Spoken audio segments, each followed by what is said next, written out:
नारायण। पिछले श्लोक 11 में कहे कि गतासून अगतासूंस्य नानुशोचन्ति पंडिताः।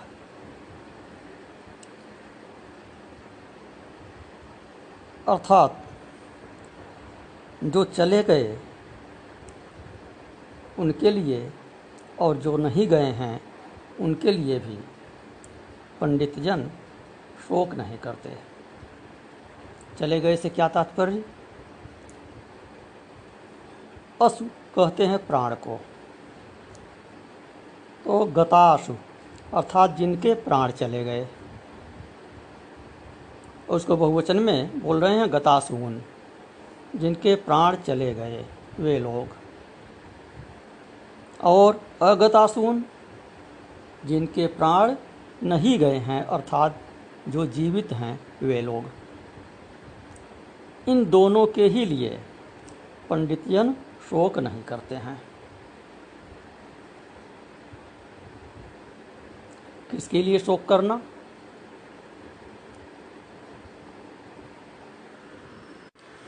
बाली के वध के उपरांत उसकी पत्नी तारा रो रही है तो राम जी उसे समझाते हैं, छित जल पावक गगन समीरा, पंच रचित यह अधम शरीरा।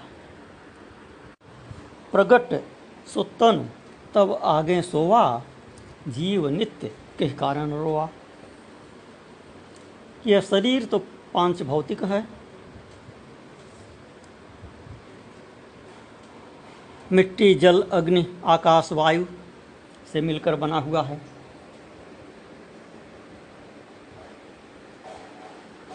और इसमें रहने वाला जो जीव है वह नित्य है।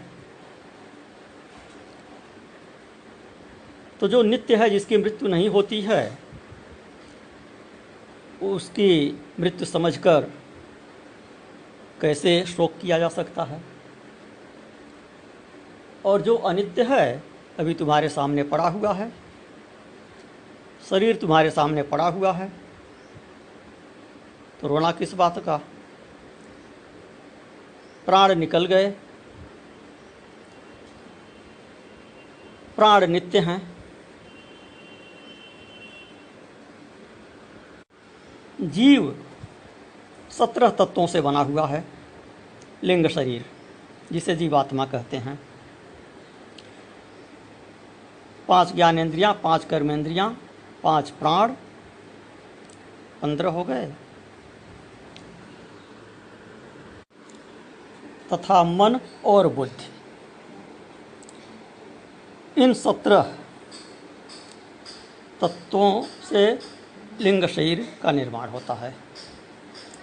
वह लिंग शरीर ही जन्म लेता है, एक देह से दूसरे देह में जाता है,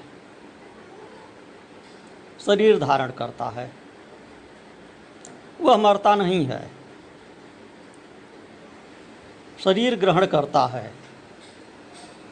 यह जो पंचभूत हैं, पंचीकृत पंचभूत, इनसे मिलकर वह अपनी अनादि कल्पना के साथ, पूर्व कल्पना के साथ जिस शरीर की भावना करता है वैसा शरीर उसे प्राप्त होता है। तो यह शरीर उत्पन्न होता है और मरता है। जीव नित्य है, जीव न उत्पन्न होता है न मरता है। हाँ, जीव मुक्त होता है, जीव बंधन में आता है और बंधन से मुक्त होता है।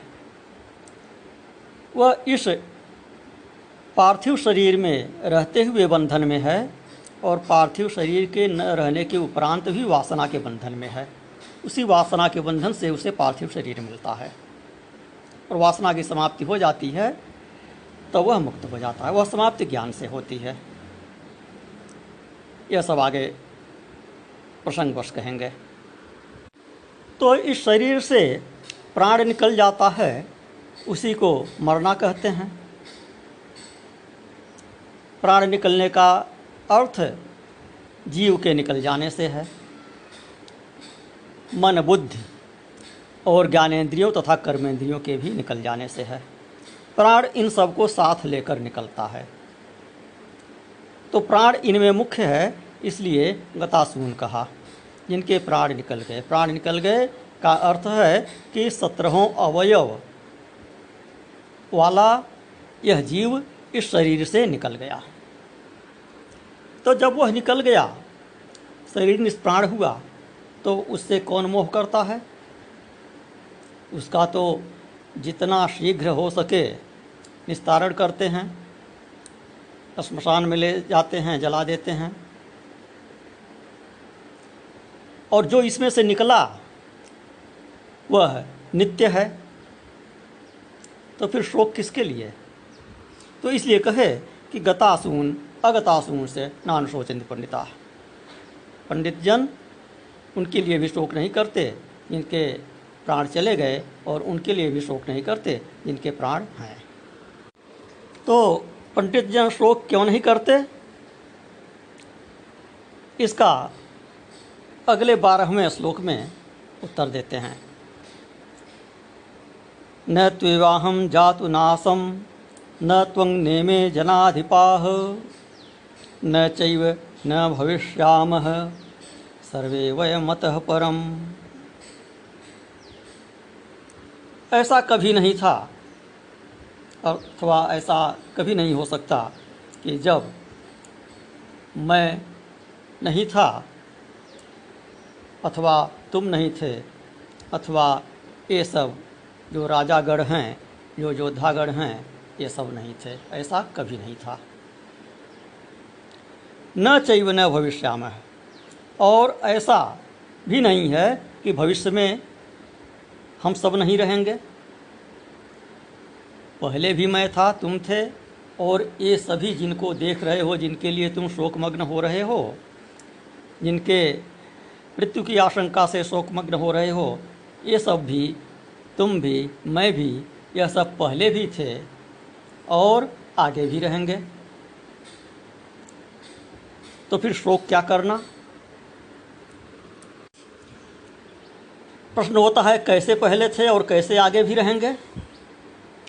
इसका उत्तर अभी दिया। जीव नित्य किस कारण रोवा। सबके अलग अलग जीव, जीव तो अलग अलग होते हैं, आत्मा एक होती है। जीव प्रति व्यक्ति होता है, आत्मा आकाश की तरह से निर्विकार है, सर्वत्र सब में व्याप्त है। आत्मा में उपाधि नहीं है, शुद्ध आत्मा में उपाधि नहीं है। आत्मा को जब किसी उपाधि में भ्रमवश, अज्ञानवश कल्पना से बांध देते हैं, तो उसी को जीव कहा जाता है। जैसे घटाकाश और महाकाश। आकाश तो आकाश है, उसमें परिच्छिन्नता नहीं हो सकती है, सर्वत्र व्याप्त है, घड़े के अंदर भी है और बाहर भी है। लेकिन घड़े की दीवार की दृष्टि से उसे घटाकाश कह दिया कि घट के अंदर जितना स्पेस है, जो स्थान है, वह घटाकाश हो गया। घड़े के बाहर जो आकाश है वह महाकाश हो गया। और घड़े को तोड़ दिए तो घटाकाश महाकाश में कोई अंतर नहीं। तो घड़े की उपाधि से वह घटाकाश हुआ। इसी तरह से अज्ञान की उपाधि से उसी आत्मा को जीव कह दिया जाता है, और यह भ्रमवश है। तो प्रश्न होता है, यह कैसे कह रहे हैं कि हम, तुम और यह सब पहले भी थे तथा आगे भी रहेंगे? तो इसलिए रहेंगे कि व्यतिरेक दृष्टि से इस संसार की कोई सत्ता ही नहीं है।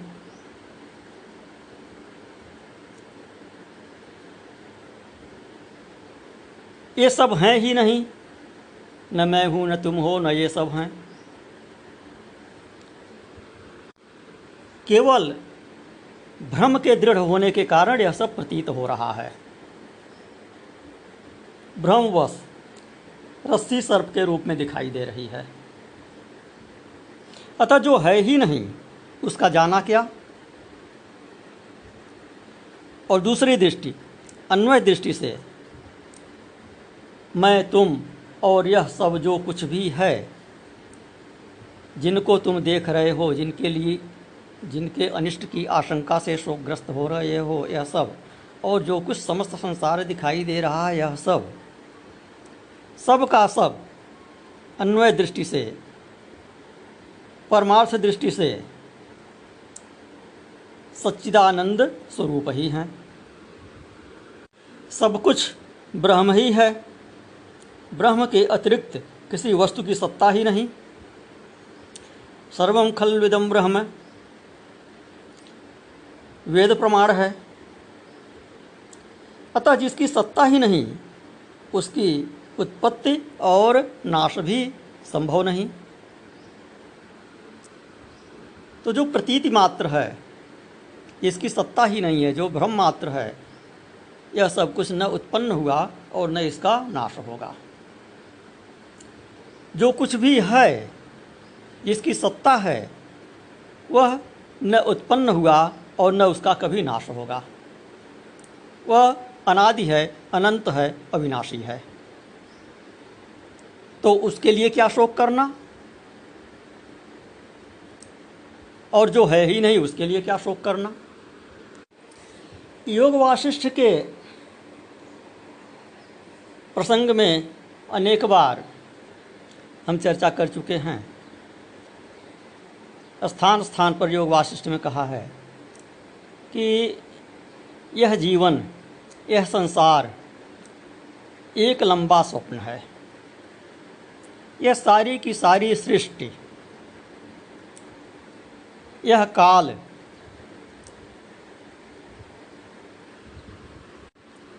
सतयुग, त्रेता, द्वापर, कलयुग इत्यादि युग,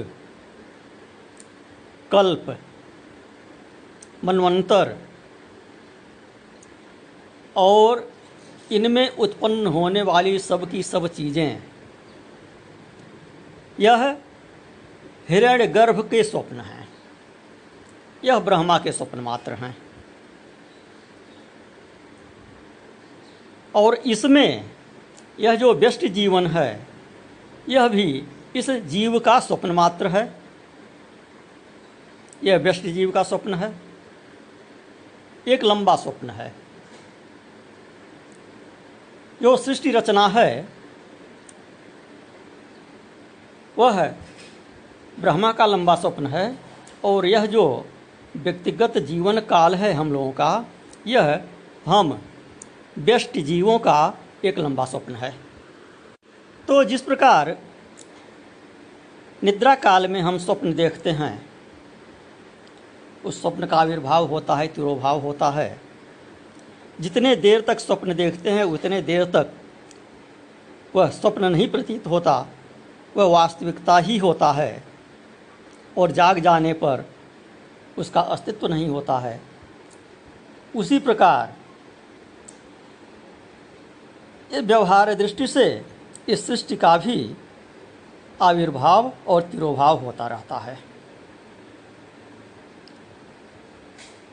यह जीवन और मृत्यु भी उसी प्रकार होता रहता है। जीवन मृत्यु भी एक स्वप्न है। यह सब परिवर्तन अनात्मा में होता है, आत्मा में नहीं। आत्मा निर्विकार है। अब आगे 13वें श्लोक में कह रहे हैं कि जिस प्रकार से इस शरीर की 3 अवस्थाएं हैं मुख्य रूप से, यह शरीर परिवर्तनशील है। इसका अवस्थांतर होता है। कुमारावस्था, यौवन अवस्था, वृद्धावस्था। उसी प्रकार मृत्यु भी एक अवस्था है, वह भी इसका परिवर्तन मात्र है।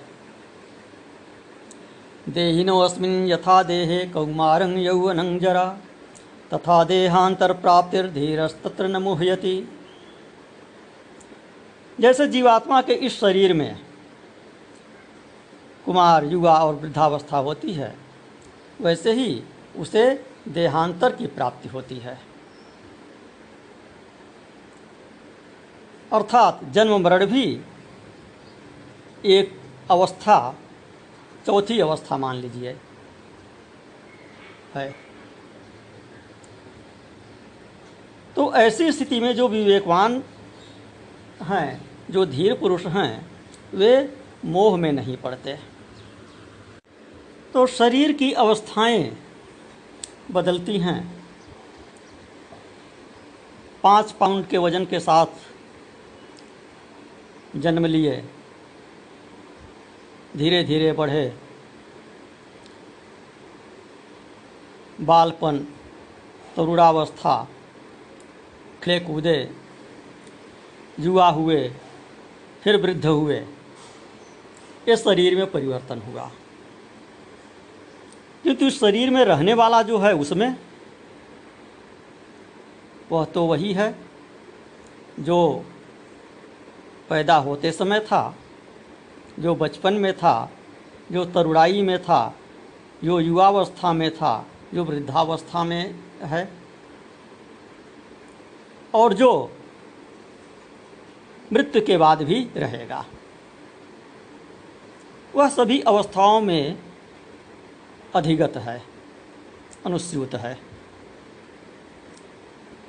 उसका न बचपन आया, न उसका तरुणाई आई, न उसकी युवावस्था आई, न उसकी वृद्धावस्था आई, और न वह मरा। कुमारावस्था के नष्ट होने और युवावस्था के आने पर न तो आत्मा का जन्म हुआ और न आत्मा का नाश हुआ। वैसे ही यह निर्विकार आत्मा दूसरी अवस्था को, तीसरी अवस्था को, चौथी अवस्था को प्राप्त हुआ। सभी अवस्थाओं में यह आत्मा निर्विकार ही रहता है। तो इस प्रकार निर्विकार आत्मा को तत्व से जान लेने पर बुद्धिमान पुरुष मोहित नहीं होता। तो यह अवस्थाएं ये किसकी हुई? जीवात्मा की, जिसने शरीर धारण किया, उसका बचपन, युवावस्था, वृद्धावस्था हुई और उसी को देहांतर की प्राप्ति हुई। लेकिन वह बना हुआ है,